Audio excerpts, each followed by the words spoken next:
சின்ன மருமகள் அப்கமிங் எபிசோடில் இங்கே போஸு மகாலிங்கம் சொன்ன ஐடியாவெல்லாம் கேட்டு செம்மையாக சந்தோஷப்படுறாரு. கண்டிப்பாக மகாலிங்கம் சொன்ன மாதிரியே நாம் இந்த பிஸ்னஸை மட்டும் சரியாக பண்ணி முடிச்சிட்டோம் அப்படின்னா கண்டிப்பாக நாம் லட்சாதிபதி ஆகிடலாம். அதுக்கப்புறமா இந்த ராஜாங்கத்துக்கு அடியில் கஷ்டப்பட வேணாம். எப்படியாவது கொஞ்சம் கொஞ்சமாக அந்த சுரண்டி சொல்லி நம்ம சாப்பிடுவோம். ஆனால் அதுக்கப்புறமா நம்மளே பணக்காரனாக மாறிடுவோம். அம்மா ஆசைப்பட்ட மாதிரி நாம் மிகப்பெரிய பணக்காரனாக மாறிடலாம் அப்படின்னு சொல்லி இங்கே போஸு பயங்கரமாக குடிக்கிறாரு. குடிச்சிட்டு போதையில் வீட்டுக்கும் போகிறாரு. அதை பார்த்த ஈஸ்வரி செம்மையாக டென்ஷன் ஆகிறாங்க. போஸை கூப்பிட்டு பயங்கரமாக கண்டிக்கிறாங்க. ஏய் போஸு குடிச்சிருக்கா நீன்னு கேட்கவும், ஆமாம்மா குடிச்சிருக்கம்மா அப்படின்னு சொல்கிறாரு போஸு. ஏண்டா அறிவுக்கிட்ட நாயே, உன்னை எவ்வளோ கஷ்டப்பட்டு இப்போ தான் பிளான்லாம் பண்ணி அந்த ராஜாங்கத்துக்கு கூட ஒன்று சுற்ற விட்ருக்கேன். ஆனால் நீ என்னடானா இந்த இடத்துல போய் குடிச்சு சுற்றிட்டு இருக்கியடா. ஏற்கனவே குடிச்சு தான் அந்த தமிழ் செல்விகிட்ட மாட்டிக்கிட்ட. அதுக்கப்புறமா அவள் சொன்ன எல்லாத்தையும் பண்ணிகிட்டு இருந்த. திரும்பவும் உங்கள் பெரியப்பா உன்னை தூக்கி எறிஞ்சிட்டாரு. இப்போ தான் பழசெல்லாம் மறந்துட்டு கொஞ்சம் கொஞ்சமாக உன்னை தன்னுடைய வாரிசாக சொல்லிகிட்டு இருக்காரு.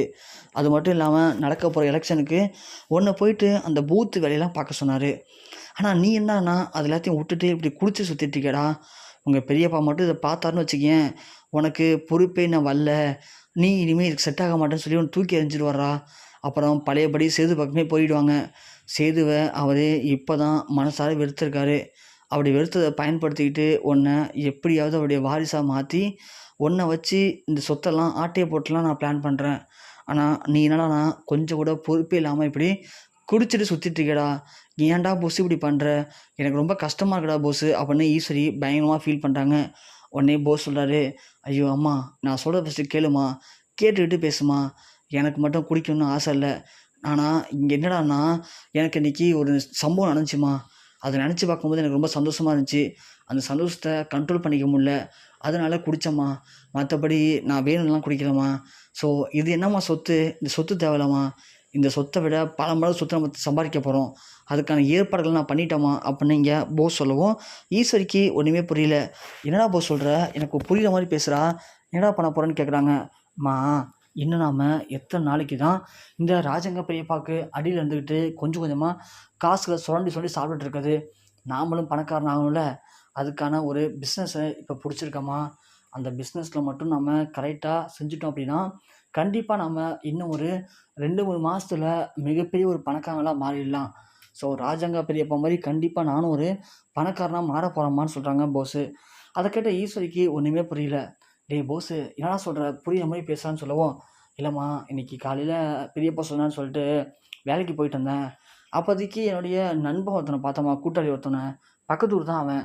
பார்க்கறதுக்கு ஆளே டோட்டலாக மாறிட்டாம்மா.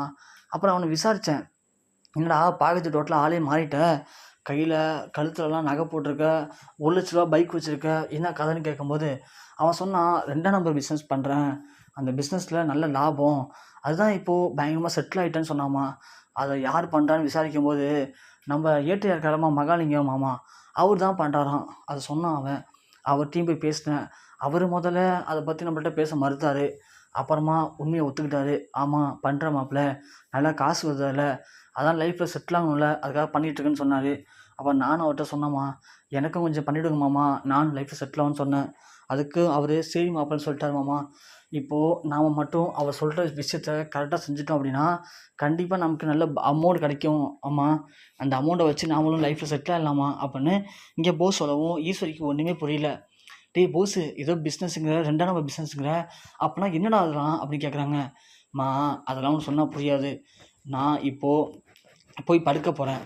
காலையில் எப்படி நாளைக்கு இதுக்கான ஒரு வாய்ப்பு வரும், வந்துச்சு அப்படின்னா நாளைக்கு அந்த டீலிங்கை நான் முடிக்கிறேன். முடிச்சுட்டு எவ்வளோ அமௌண்ட் வருதுன்னு பார்க்குறேன். அதை வச்சு நான் சொல்கிறேம்மா உங்கள்கிட்ட அப்படின்னு சொல்லிட்டு போஸ் போய் போதையில் படுத்துடுறான். இங்கே ஈஸ்வரிக்கு ஒன்றுமே புரியல. ஆனால் போஸ் இப்படி பேசுறது புதுசாக இருக்கே, கண்டிப்பாக போஸ் சொல்கிற மாதிரி நமக்கு நல்ல காலம் பிறக்க போதா அப்படின்னு ஈஸ்வரி நினைக்கிறாங்க. அதே மாதிரி போஸு காலையில் எழுந்துச்சி பூத்து கமிட்டியெல்லாம் பார்க்கறதுக்காக போகிறாரு. போகும்போது கரெக்டாக மகாலிங்கம் கால் பண்ணுவோம். பூத்துக்கு போகாமல் நேராக போஸு மகாலிங்கத்தை பக்கம் போயிடுறாரு. இந்த பக்கம் சேது கருப்புலாம் பூத்தை போய் பார்க்குறாங்க. பூத்தில் யாருமே இல்லை. இந்த போஸும் வரவே இல்லையேடான்னு சொல்லிட்டு அப்புறம் அவங்களே பூத்தில் யாரெல்லாம் உட்கார வைக்கணும், நம்ம ஆளுங்களாம் யார் யார் அப்படிங்கிறத பார்த்து அரேஞ்ச் பண்ணுறாரு சேது. இந்த பக்கம் போஸ் போய் மகாலிங்கத்தை பார்த்து பேசுகிறாரு. மகாலிங்கம் சொல்கிறாரு, மாப்பிள்ள இன்றைக்கி சாயந்தரம் ஒரு 5 மூட்டை போதை செடி வருது. அந்த போதை செடியை மட்டும் அந்த 5 மூட்டையோடு கொண்டு போய் உன் வீட்டில் பத்திரமா பாதுகாப்பாக வச்சுக்கோ. திரும்ப அடுத்த நாள் சாயந்தரம் அதை நான் எங்கே சொல்கிறேனோ அங்கே கொண்டு போய் கொடுத்துட்டேன்னா இதுக்கு 10,00,000 ரூபா கிடைக்கும் மாப்பிள அப்படின்னு சொல்லவும், இங்கே சேது அப்படியே வாயை பொளந்துடுறாரு. "என்ன மாமா சொல்கிறீங்க?" அப்படின்னு சொல்லவும், "ஆமாம் மாப்பிள, நம்ம மணி இருக்கான்ல, அவன் தான் இதை பண்ணுறதா இருந்தான். ஆனால் அவன்கிட்ட சொல்லலை. நேற்று வந்து நீங்கள் பேசுனீங்கல்ல, அதனால தான் சரி உங்கள்கிட்டயே கொடுத்துடலான்னு சொல்லி இந்த பல்கான ஆர்டரை உங்களுக்கே கொடுக்குறேன் மாப்பிளன்னு சொல்லவும், இங்கே போஸுக்கு சந்தோஷம் தாங்கலை. உடனே மகாலித்த கட்டுப்பிடிச்சிக்கிறாரு. "மாமா இது போதும் மாமா, இது மாதிரி எனக்கு இன்னொரு 4, 5 ஆர்டர் வாங்கி கொடுங்க. கண்டிப்பாக நான் லைஃப்பில் செட்டில் ஆகிடுவேன் மாமான்னு சொல்லிட்டு நேராக கிளம்பி போஸும் போயிடுறான். போயிட்டு திரும்ப குடிக்கிறான் பயங்கரமா. குடிச்சிட்டு நம்ம பணக்காரன் ஆக போகிறோம் அப்படிங்கிற மெத்தப்பில் சுற்றிட்டு இருக்கான். அதே மாதிரி மகாலிங்கம் கால் பண்ணுறாரு. போஸும் கார் எடுத்துகிட்டு போகிறான். அதே மாதிரி மூட்டையில் அந்த போதை செடி வருது. அதை எடுத்து வந்து தன்னுடைய வீட்டில் பாதுகாப்பாக வச்சிடறான் போஸு. வச்சுட்டு போதையில் அப்படியே படுத்து தூங்கிடுறான். காலைல எழுந்திரிக்கும்போது கரெக்டாக பார்த்தா விடியற்காலைல போலீஸ் வீட்டுக்கு வருது. அதை பார்த்து எல்லாருமே அதிர்ச்சி அடைஞ்சுறாங்க. என்னான்னு கேட்கும்போது, "இது மாதிரி உங்கள் வீட்டில் போதை செடியை கடத்தி வந்து ஒளிச்சு வச்சிருக்கிறதா தகவல் கிடச்சிருக்கு. நாங்கள் உங்கள் வீட்டை சோதனை பண்ணணும்னு சொல்கிறாங்க." முதல்ல ராஜாங்கம் சேதுலாம் மறுக்கிறாங்க. அதுக்கெல்லாம் வாய்ப்பே இல்லைன்னு சொல்லிட்டு. அதுக்கப்புறமா சரி போலீஸ்க்கு நியூஸ் வந்திருக்குன்னு சொல்கிறாங்க. அவங்க போய் செக் பண்ணி பார்க்கட்டும். இருந்தால் எடுத்துக்கோங்க அப்படின்னு ராஜாங்கம் சொல்ல, போலீஸும் போய் சோதிச்சு பார்க்குறாங்க. சோதிச்சு பார்க்கும்போது யாருமே எதிர்பார்க்காத வகையில் அங்கே 5 மூட்டையில் அந்த போதை செடி இருக்கிறத கண்டுபிடிக்கிறாங்க போலீஸ். கண்டுபிடிச்சோன்னே இங்கே ராஜாங்கத்தால் ஒன்றுமே பேச முடியல. "எங்கள் வீட்டு ஆளுங்க யாருமே பண்ணவே இல்லை. இது எப்படி இங்கே வந்துச்சுன்னு தெரியலன்னு" சொல்லும்போது, அந்த போலீஸ்கார் சொல்கிறாரு, "இல்லை இல்லை சார், அவங்க வீட்டில் போஸ்னு ஒரு பையன் இருக்கான்ல, அவன் தான் இதெல்லாம் கொண்டு வந்து இங்க வச்சுருக்கான். அதுக்கான ஆதாரம் எங்கள்கிட்ட இருக்குன்னு" சொல்லி போலீஸ் காட்டுறாங்க. அதை பார்த்து ராஜாங்கம் அப்படியே உடஞ்சி போயிடுறாரு. இங்கே போஸு போதையில் என்ன பண்ண தெரியாமல் திருடன் முழிச்சிட்டு இருக்கான். ஈஸ்வரிக்கு ஒன்றுமே புரியல. "அட பாவி, நேத்தானடா என்னமோ பக்கம் பக்கமாக சொன்னேன். நான் பெரிய பணக்காரன் ஆக போகிறேன், அது பண்ண போகிறேன், இது பண்ண போகிறேன்னு சொல்லிட்டு. கடைசியில் இப்படி எதோ பண்ணணும்னு நினச்சோம், அதை போய் பண்ணி மாட்டிக்கிட்டியாடா. என்னடா பண்ண போகிறேன்னு" சொல்லி இங்கே ஈஸ்வரி ஒன்று அழுகுறாங்க. "அப்போலாம் இல்லைங்க, என் புள்ள அதெல்லாம் பண்ணியிருக்க மாட்டான். இது யாரோ திட்டமிட்டு என் பிள்ளைய பழி வாங்குறாங்க. யாரோ மாட்டி விட்டுட்டாங்கன்னு" சொல்கிறாங்க. இங்கே போஸு போதையில் என்ன பண்ண தெரியாமல் திருடன் முடிச்சிட்டு இருக்கவும் சேது போயிட்டு போஸை பிடிச்சி இழுத்துறாரு. உடனே ராஜாங்கம் கிட்டக்கு வந்து, "டேய் போஸு" அப்படிங்கும்போது, சொல்லுங்க பெரியப்பான்னு சொல்லும்போது, "ஸ்மெல் இங்கே பயங்கரமாக அடிக்குது. குடிச்சிருக்கியாடா நின்று?" அப்படின்னு கேட்குறாங்க. "ஆமாம் பெரியப்பான்னு" சொல்கிறாரு. உடனே ராஜாங்கம் பல்லான்னு ஒரு அறை விட்றாரு போஸை. அறை விட்ட வேகத்துக்கு இங்கே போஸு எல்லா உண்மையும் அப்படியே ஒப்படைக்கிறான். ஸோ நான் தான் பண்ணேன்னு சொல்லி உண்மையை ஒத்துக்கிறான். உடனே போலீஸ் பார்க்குறாங்க. ராஜாங்கம் யோசிக்கிறாரு, இப்போதைக்கு இவனை காப்பாற்றுறது நம்ம வேஸ்ட்டு தான். இப்படியாப்பட்ட கீழ்த்தரமான ஆளுங்கள்லாம் இங்கே இருக்கிறத விட ஜெயிலில் போய் கம்பி எண்ணலாம் கரெக்டாகன்னு சொல்லி அப்படியே போலீஸில் பிடிச்சி கொடுத்துறாரு. அப்படியே போலீஸுங்க போஸை கைது பண்ணி அழைச்சிட்டு போகிறாங்க. அதை பார்த்து இங்கே ஈஸ்வரி அப்படியே கதறி அழுகுறாங்க. பின்னாடியே ஓடுறாங்க, "என் பையனை விட்டுருங்க விட்டுருங்கன்னு" சொல்லிட்டு. வெளியிலேருந்து தமிழ்ச்செல்வி பார்க்குறாங்க. "என்ன ஆட்டம் போட்டிங்க. நேற்று தான் எங்கள் அப்பாட்ட சொன்னேன். ஆனால் இன்றைக்கி எங்கள் அப்பா உடனே ஆக்ஷன் எடுத்துட்டாரு. பரவாயில்ல, இவனை பற்றின விஷயங்களை இன்னுமாச்சும் இந்த குடும்பம் புரிஞ்சுக்கிட்டோம். இருக்கிறதே இந்த குடும்பத்தில் மோசமானவனா இவன் தான். இவனாம் இங்கே இருக்கவே கூடாதுன்னு" சொல்லி தமிழ்ச்செல்வி அப்படி சந்தோஷப்படுறாங்க.